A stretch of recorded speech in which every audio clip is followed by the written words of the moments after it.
How to clear app data on your iPhone running iOS 15. Well, that's exactly what I'm going to show you in this video. But before that, make sure you subscribe to the channel. It helps out a lot. And with that being said, let me show you how it's done.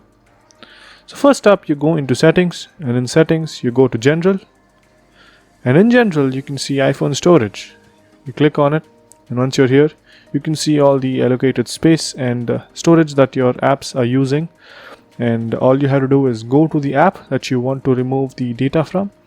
Let's say I want to remove the data from this app called Rev, and all you have to do now is click on offload app. This means the same as clearing data. So as you can see here, it says this will free up storage used by the app but keep its documents and data. Reinstalling the app will reinstate your data if the app is still available in the app store. So all you have to do is click on offload, and once you do this, the data will be cleared, and all you have to do now is click on reinstall, and that's it. It is as good as clearing data on an app, and it works. So I hope this video helped you guys. If it did, make sure you subscribe to the channel, like the video, and also comment down below on what next videos we should make. So that's pretty much it. Thank you for watching.